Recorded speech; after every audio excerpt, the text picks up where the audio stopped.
मौर्य के जीवन एवं उपलब्धियों का वर्णन करें। ठीक है, तो जब भी आपके एग्जाम में क्वेश्चन इस प्रकार से आएगा कि चंद्रगुप्त मौर्य के जीवन परिचय के बारे में बताइए और इसकी उपलब्धियां या तो फिर इसके जीत के बारे में बताइए, तो उपलब्धि या तो फिर जीत एक ही होता है। ठीक है, तो आपको ये सेम आंसर डालना है। ठीक है, इसी प्रकार का और भी क्वेश्चन का आंसर का वीडियो बना दिया गया, अगर नहीं देखें तो जाकर के देख लीजिए, डिस्क्रिप्शन में लिंक है, और टेलीग्राम ग्रुप जरूर ज्वाइन कर लीजिएगा, उसका भी लिंक डिस्क्रिप्शन में डाल दिया गया। ठीक है, देखिए सबसे पहले इसका जीवन परिचय पढ़ते हैं। ठीक है, तो चंद्रगुप्त मौर्य का जन्म 340 ईसा पूर्व में पाटलिपुत्र में हुआ था, जो कि आज बिहार में स्थित है।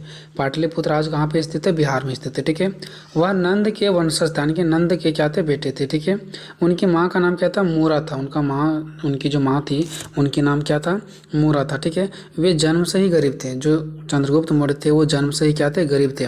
उनके पिता नंदों की सेना में एक अधिकारी थे। देखो उनके जो पिता थे वो कहाँ पे काम करते थे?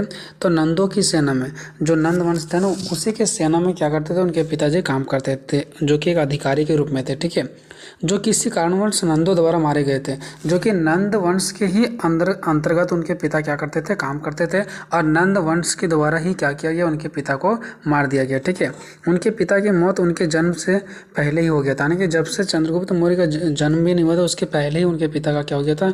मृत्यु हो गया था। उसके बाद नेक्स्ट बताया गया कि जब चंद्रगुप्त मौर्य 10 वर्ष के थे, जब चंद्रगुप्त मौर्य 10 वर्ष के थे तो उनकी माँ जो मूरा थी उनका भी क्या हो गया था? देहांत हो गया था। जब वह 10 वर्ष का था, जब चंद्रगुप्त मौर्य 10 साल का था, तो उसके बाद उसका जो माँ थी मूरा उसका भी क्या हो गया था? देहांत हो गया था। और तब से उनकी परवरिश आचार्य चाणक्य ने किया था। ठीक है, चाणक्य का नाम आप लोगों ने सुना होगा। ठीक है, तो जब वो 10 वर्ष के बाद उनकी माँ का देहांत हो जाता है उसके बाद जो इनका परवरिश, इनका देखभाल करता है वो कौन करता है? चाणक्य करता है। ठीक है, अब देखते हैं इसके बारे में थोड़ा सा कुछ और आगे पॉइंट। देखिए चाणक्य के बारे में। ठीक है, इन्होंने महान मौर्य साम्राज्य की स्थापना की थी। जो चंद्रगुप्त मौर्य थे इन्होंने महान मौर्य साम्राज्य की स्थापना किया था। मौर्य साम्राज्य मतलब समझ में आ रहा है? तो जो मौर्य साम्राज्य है ना वो भारत से जुड़ा हुआ उपमहाद्वीप का जो सबसे प्राचीन क्या हमारा साम्राज्य। ठीक है, आप लोग ऐसा समझे भारत से जुड़ा हुआ एक मतलब क्या है? एक जगह है। ठीक है, तो ये समझिए, तो इन्होंने ही मौर्य साम्राज्य की स्थापना किया था, और इस मौर्य साम्राज्य में अपना ही शासन चला रहे थे चंद्रगुप्त मौर्य। ठीक है, और चंद्रगुप्त मौर्य पूरे भारत को एक करने में क्या हो गए? कामयाब रहे, सभी को एक करना चाहते थे। ठीक है, दूसरे देखो नेक्स्ट, उन्होंने भारतवर्ष पर 24 वर्ष तक शासन किया। जो चंद्रगुप्त मौर्य थे उन्होंने पूरा भारत में, ये आप लोग जो देख रहे हैं ना मौर्य साम्राज्य, ये आप लोग समझो भारत से जुड़ा हुआ एक क्षेत्र है, जगह है। ठीक है, वहीं पर क्या किया गया था? चंद्रगुप्त मौर्य अपने शासन चला रहे थे, और 24 साल तक लगातार इन्होंने क्या किया? शासन चलाए। फिर चंद्रगुप्त मौर्य को भारत के इतिहास का एक महान सम्राट माना जाता है, यानी कि जो चंद्रगुप्त मौर्य को भारत का एक सबसे महान, ठीक है, सम्राट शासक माना जाता है। तीसरा पॉइंट नेक्स्ट हमारा है, उन्होंने अपने अकेले के दम पर पूरे भारत पर शासन किया, यानी अकेले ही उन्होंने क्या किया? पूरा भारत पर शासन किया। उनसे पहले पूरे देश में छोटे छोटे शासक हुआ करते थे। जब चंद्रगुप्त मौर्य नहीं आए थे भारत में, इसके पहले ही यहाँ पे छोटे छोटे शासक लोग क्या करते थे? काम करते थे अलग अलग बांट करके, कि इतना हम इस पर हम शासन करेंगे, इतना पे वो शासन करेंगे, इतना पे वो शासन करेंगे। बट जब ये आ गए तो ये पूरे को खुद से अकेले संभाले। ठीक है, जो यहाँ वहाँ अलग अलग शासक चलाते थे, देश में एकजुटता नहीं था उस टाइम, लेकिन जब बाद में ये सभी अलग अलग क्षेत्रों को मिलाकर के एक किए और ये खुद से चलाने लगे तो एकजुटता होने लगा। ठीक है, सब एक साथ मिलने लगे। नेक्स्ट है, भारत देश के अलावा चंद्रगुप्त मौर्य आसपास के देशों में भी अपना शासन किया करते थे। ठीक है, सिर्फ भारत में नहीं, इसके अलावा अगल बगल में भी क्या करते थे? चंद्रगुप्त मौर्य आसपास के देशों में भी क्या करते थे? शासन किया करते थे। ठीक है, उसके बाद नेक्स्ट है, चंद्रगुप्त मौर्य जमाने से ही तेज बुद्धिमान थे। जो चंद्रगुप्त मौर्य थे वो बचपन से ही क्या थे? वो बुद्धिमान थे, तेज थे।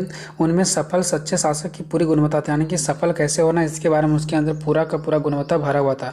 जो चाणक्य ने पहचान लिया कि हाँ ये कुछ कर सकते हैं, और उन्हें राजनीतिक और सामाजिक शिक्षा देने के लिए स्टार्ट कर दिया। ठीक है, कि राजनीति क्या है, राजनीति में कैसे जाना है।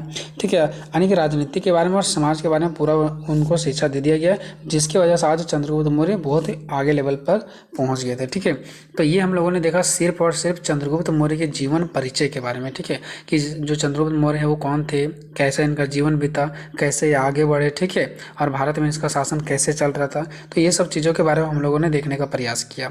अब हम लोग देखेंगे कि चंद्रगुप्त मौर्य की उपलब्धियाँ का मतलब होता है जीत। ठीक है, आप लोग ध्यान दीजिएगा, अगर यहाँ पे जीत भी अगर दे देता है कि चंद्रगुप्त मौर्य की जीत के बारे में आप लोग लिखें तो भी आपको सेम लिखना है। ठीक है, तो चंद्रगुप्त मौर्य की उपलब्धियाँ हम लोग देखेंगे कि चंद्रगुप्त मौर्य इतना इसके अंदर आने की चंद्रगुप्त मौर्य की उपलब्धि क्या है, कैसे इतना आगे बढ़े, ठीक है। तो पहला कि सिकंदर से भेंट, यानी चंद्रगुप्त मौर्य को सिकंदर से भेंट हो गया, उसके बाद से चंद्रगुप्त मौर्य और थोड़ा आगे बढ़ गया। अब कैसे, वो देखो। इस समय सिकंदर पंजाब पर आक्रमण कर रहा था, ठीक है। यानी जो सिकंदर थे ना, वो कहाँ पे, पंजाब पर आक्रमण किए हुए थे। सिकंदर जो थे वो पंजाब पर आक्रमण किए हुए थे, ठीक है। और उसके बाद फिर क्या हुआ, चाणक्य और चंद्रगुप्त, क्योंकि एक साथ थे, आखिर चंद्रगुप्त का देखभाल कौन कर रहे थे, चाणक्य कर रहे थे। तो चाणक्य और चंद्रगुप्त ने नंद वंश के विरुद्ध सिकंदर की सहायता प्राप्त करनी चाहते थे, ठीक है। देखो यहाँ पे क्या हुआ, यहाँ पे थोड़ा सा आपको बढ़िया से समझना है। यहाँ पे एक साथ मिले हुए हैं चाणक्य और चंद्रगुप्त, ठीक है। और ये क्या करते थे, सिकंदर से भेंट इसलिए किए हैं ना, क्योंकि सिकंदर किसके अंडर काम करते थे, नंद वंश के अंदर काम करते थे। तो नंद वंश को हराने के लिए ये जो चाणक्य और चंद्रगुप्त थे, वो सिकंदर से ही जाकर के मिलना अच्छा समझा, ठीक है। और इनका सहायता प्राप्त करना चाहते थे ताकि नंदवंश को हम खत्म कर दें। और इसी उद्देश्य से चंद्रगुप्त ने सिकंदर से भेंट किया। इसी उद्देश्य से चंद्रगुप्त जो मौर्य थे और जो चाणक्य थे, उन्होंने सिकंदर से भेंट किया। किंतु सिकंदर चंद्रगुप्त मौर्य के अभिमानी स्वभाव से अप्रसन्न हो गया। लेकिन क्या हुआ, चंद्रगुप्त मौर्य का बात सिकंदर मानने से क्या कर दिए, इनकार कर दिए, ठीक है। उसके बाद क्या होता है, उसने उसकी हत्या का असफल प्रयास भी किया। देखो क्या हुआ, उसके बाद क्या हुआ, उसने उसकी हत्या का असफल प्रयास भी किया, लेकिन चंद्रगुप्त मौर्य चालाकी से वहां से भाग भी निकला। देखो चंद्रगुप्त मौर्य का क्या किया गया, वहां पे उनका हत्या का भी मतलब एक तरह से इसके ऊपर प्रयास किया गया, लेकिन ऐसा पॉसिबल नहीं हो पाया और चंद्रगुप्त मौर्य वहां से चालाकी से भाग निकला। और ये भी चंद्रगुप्त मौर्य का आगे बढ़ने में एक सहायता प्रदान हुआ, ठीक है। उसके बाद देखिए नेक्स्ट हम देखते हैं पंजाब विजय। पंजाब में भी चंद्रगुप्त मौर्य का विजय हुआ था, ठीक है। सबसे पहले चंद्रगुप्त मौर्य ने पंजाब पर विजय प्राप्त किए, ठीक है, सिकंदर के चले जाने के बाद। जब देखिए इसके पहले किसका वंश था, यानी सिकंदर का था, ठीक है। अब जब क्या हुआ, सबसे पहले चंद्रगुप्त मौर्य ने पंजाब पर विजय प्राप्त किया, क्यों, क्योंकि सिकंदर वहां से चले गए, ठीक है। पंजाब में स्थित अनुकूल थी। अब जब वहां से सिकंदर चले गए तो वहां का सारा शासन कौन चलाने लगा, चंद्रगुप्त मौर्य चलाने लगे, ठीक है। अब वहां का जो स्थिति था वो बिल्कुल अनुकूल था, सब कुछ ठीक हो चुका था, ठीक है। इस स्थिति का लाभ उठाते हुए चंद्रगुप्त ने चाणक्य के साथ पंजाब से ही सेना की भर्ती की। अब देखिए क्या हुआ, जब पंजाब में सिकंदर का वंश खत्म हो गया, उसके बाद वहाँ पर किसका शासन व्यवस्था चलने लगा, चंद्रगुप्त मौर्य का। अब जब चंद्रगुप्त मौर्य का शासन वहाँ पे चलने लगा तो चंद्रगुप्त मौर्य ने तुरंत, ताकि लेट ना हो, सेना की भर्ती करना शुरुआत कर दिया, ताकि फिर कोई भी दूसरा शासक आकर के हमसे ना लड़े, ठीक है। और ये किसका साथ लेने लगे, ये लेने लगे चाणक्य के साथ लेने लगे, ठीक है। चाणक्य के साथ क्या करने लगे, पंजाब में सेना की भर्ती करना शुरुआत कर दिया। उसके बाद वहाँ के यूनानी शासकों के विरुद्ध संघर्ष छिड़ गया, ठीक है। अब वहाँ के जो पंजाब में पहले से जो यूनान के शासक थे, उसके विरुद्ध क्या हुआ, संघर्ष छिड़ गया, ठीक है। उसके बाद क्या हुआ कि चंद्रगुप्त ने पंजाब में जितने भी सारे यूनानी थे ना, उसको भगा दिया गया, और जो भारत में ही यूनानी वाले बच गए उसको मौत का घाट उतार दिया गया। इस प्रकार से पंजाब पर पूरा आक्रमण कर लिया कौन, चंद्रगुप्त मौर्य, और अपना शासन व्यवस्था चलाने के लिए स्टार्ट कर दिए। उसके बाद नेक्स्ट पढ़ते हैं, तीसरा पॉइंट हमारा सेल्यूकस से युद्ध। अब देखिए सेल्यूकस से युद्ध कैसे होता है। देखिए सिकंदर की मृत्यु के पश्चात, जब पंजाब में सिकंदर का मृत्यु हो जाता है, उसके पश्चात क्या होता है, उसका सेनापति सेल्यूकस यूनान के सिंहासन पर बैठा, ठीक है। यानी कि उनका जो सेनापति था कौन, सेल्यूकस, वो यूनान के सिंहासन पर बैठा। अब इसके पहले बताया था कि यूनान को मौत का घाट उतार दिया गया, ठीक है। तो यूनान के जब सिकंदर का क्या हो जाता है, मौत हो जाता है, तो उसके जगह पर सेल्यूकस बैठ जाते हैं, ठीक है। अब सेल्यूकस का लड़ाई हो जाएगा किससे, चंद्रगुप्त मौर्य से, ठीक है। सेल्यूकस भी सिकंदर की भांति अत्यंत महत्वपूर्ण कांची था, यानी कि सेल्यूकस जो बाद में आए वो भी सिकंदर के जैसा ही मतलब क्या थे, काम करने वाले थे, अत्यंत महत्वाकांक्षी थे, ठीक है, हर चीज़ों को समझते थे, तथा वह भी भारत विजय का स्वप्न देखा करता था। उसके बाद वो जो थे सेल्यूकस जो बाद में आए, वो भी भारत पर विजय करना चाहते थे, वो भी सपना देखते थे कि हम भारत पर क्या करेंगे, विजय करेंगे। इस उद्देश्य की पूर्ति के लिए उसने सिंधु नदी को भी पार कर दिया, और इसी चीज़ों को सपना देखते देखते सेल्यूकस ने क्या कर दिया, सिंधु नदी को भी पार कर दिया। उसके बाद चंद्रगुप्त तथा सेल्यूकस की सेनाओं के मध्य क्या हो गया, भीषण युद्ध हो गया। जिस युद्ध में सेल्यूकस की पराजय यानी कि हार हो गया, उसे चंद्रगुप्त मौर्य से एक संधि करनी पड़ी। अब देखिए जब उसका हार हो गया सेल्यूकस से, तो फिर सेल्यूकस ने डर से क्या कर लिया, चंद्रगुप्त मौर्य से एक संधि कर लिया, यानी कि उससे एक बैठक कर लिया, ठीक है, कि जो भी हुआ अब हमसे क्या कर दिया जाए, मुझे गलती हो गया, ऐसा करके मतलब संधि का मतलब था कि बैठक किया गया, ठीक है। जिसके अनुसार से उसे कुछ भाग चंद्रगुप्त को देना पड़ा। अब देखिए अब क्या हुआ कि सेल्यूकस को चंद्रगुप्त मौर्य से बैठक के लिए यानी संधि करने के लिए सेल्यूकस को कुछ अपना जगह चंद्रगुप्त को देना पड़ा। ठीक है, चंद्रगुप्त मौर्य को देना पड़ा। ठीक है, और इस संधि से दोनों के मध्य मैत्री यानी मित्रता का संबंधों की स्थापना भी हो गया और इन दोनों के बीच फिर मित्रता बन गया। ठीक है, उसके बाद क्या था, सेल्यूकस ने अपनी पुत्री का, जो सेल्यूकस की पुत्री थे उनका नाम क्या था, हेलन, उनका जो विवाह वो चंद्रगुप्त के साथ ही कर दिया गया। देखो मामला कहाँ से कहाँ पे आ गया। ठीक है, अब इसको सेल्यूकस से भी क्या होने लगा, लाभ होने लगा, सेल्यूकस से भी इसको क्या होने लगा, और उसका भी साथ मिलने लगा क्योंकि सेल्यूकस अलग थे।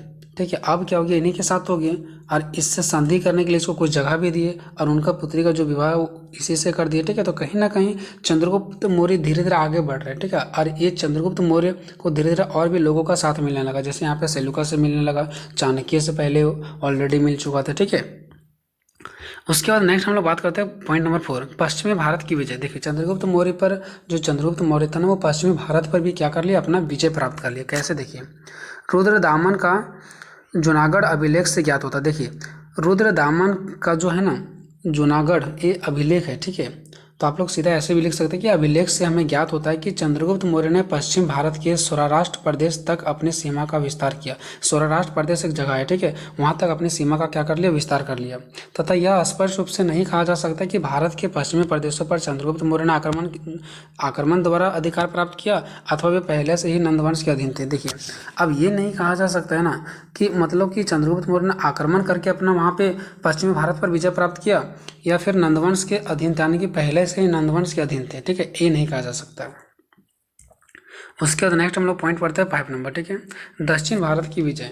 अब ये दक्षिण भारत की विजय क्या है, तो चंद्रगुप्त मौर्य को दक्षिण भारत पर भी क्या होने लगा, विजय प्राप्त होने लगा। कैसे, देखिए दक्षिण भारत में जहाँ तक अशोक के अभिलेख मिले थे, जहाँ तक अशोक के अभिलेख मिले थे वहाँ तक के राज चंद्रगुप्त मौर्य ने जीते होंगे, ऐसा अनुमान लगाया गया था। इतिहासकारों का मानना है ऐसा कि जहाँ जहाँ अशोक के अभिलेख मिले वहाँ तक जितने सारे राजा चंद्रगुप्त मौर्य ने जीते होंगे, ऐसा इतिहासकारों का मानना है। ठीक है, कुछ विद्वान ये भी मानते हैं कि चंद्रगुप्त ने दक्षिण भारत को जीतकर अपने अधिकारों में कर लिया था। कुछ का ये भी कहना है कि दक्षिण भारत को जीत करके जो है चंद्रगुप्त मौर्य ने अपने अधिकार में कर लिए थे। नेक्स्ट पॉइंट है छठा, चंद्रगुप्त का राज्य विस्तार। जो चंद्रगुप्त मौर्य थे उसके राज्य विस्तार, ये कहाँ तक राज्य को आगे थोड़ा बढ़ा रहे हैं। तो चंद्रगुप्त ने कुछ प्रांतों को छोड़कर यानी कुछ राज्यों, कुछ जगहों को छोड़कर समस्त भारत पर अधिकार कर लिया। ये उसकी सैनिक प्रतिभा थी, अपार शक्ति व निरंतर विजयों का फल था। अगर ये सब उनके अंदर नहीं होता तो ये विजय प्राप्त नहीं कर पाते। 7 नंबर है चाणक्य से संपर्क। और सबसे बड़ी इसका पॉइंट है कि चंद्रगुप्त मौर्य का चाणक्य से क्या हो गया, संपर्क हो गया। चंद्रगुप्त मौर्य जमाने से ही तेज बुद्धिमान थे। ठीक है, उनके अंदर क्या था, सफल होने की उसके अंदर प्रतिभा था, सफल सच्चे शासक की पूरी गुणवत्ता था उसके अंदर। ठीक है, जो चाणक्य ने उनको पहचान लिया कि हाँ ये बच्चा सफल होने के लिए इसके अंदर जो गुण चाहिए वो है इनके अंदर। ठीक है, उसके बाद क्या किया, चाणक्य ने इन्हें राजनीति व सामाजिक शिक्षा देने लगे और फिर ये आगे बढ़ने लगे। उसके बाद लास्ट देखते हैं चंद्रगुप्त मौर्य की मृत्यु। तो बौद्ध ग्रंथ यह बताते हैं, यानी बौद्ध ग्रंथ के अनुसार से हम अगर देखें तो चंद्रगुप्त मौर्य ने 24 वर्ष तक शासन किया भारत में। ठीक है, उसके बाद जैन ग्रंथों के अनुसार देखिए, उसके बाद बौद्ध ग्रंथ के अनुसार से हमें क्या पता चलता है कि बौद्ध ग्रंथ के अनुसार से ये पता चलता है कि चंद्रगुप्त मौर्य जो थे वो 24 वर्ष तक पूरा शासन किए। उसके बाद जैन ग्रंथों के अनुसार से, अब हमें जैन ग्रंथ के अनुसार से ये पता होता है कि चंद्रगुप्त ने अपने जीवन के अंतिम समय में, जब वो उनका जीवन अंतिम समय में जा रहे थे तो उस टाइम वो जैन धर्म को स्वीकार कर लिए। एक होता है बौद्ध धर्म, एक होता है जैन धर्म। तो इन्होंने जैन धर्म को स्वीकार कर लिया, अपना लिया। ठीक है, तथा अपना राजवर और जो भी अपने उसके पास जो भी कुछ बचा था वो अपने पुत्र बिंदुसार पर छोड़ दिया और छोड़ करके बाद जैन मुनि भद्रबाहु के साथ दक्षिण चला गया। ठीक है, और उसके बाद जो जैन धर्म थे, जैन धर्म के एक व्यक्ति थे। ठीक है, मुनि थे, कौन थे, भद्रबाहु, उसके साथ दक्षिण चले गए और वो वहीं पे जैन संतों की भांति जीवन व्यतीत करने लगे और 297 ईस्वी पूर्व में उसने अपने प्राण की त्याग कर दिया। ठीक है, अपने प्राण को क्या कर दिया, त्याग दिए। तो इस प्रकार से चंद्रगुप्त मौर्य की जीवन परिचय और इसकी उपलब्धियां खत्म हो रहा है। दोस्तों क्या ये आपको वीडियो समझ में आया या नहीं आया, कमेंट बॉक्स में कमेंट करें। क्या मुझे और भी इम्प्रूव करने की ज़रूरत है या ठीक चल रहा है। ठीक है, तो मिलेंगे नेक्स्ट वीडियो में, तब तक जय हिंद जय भारत।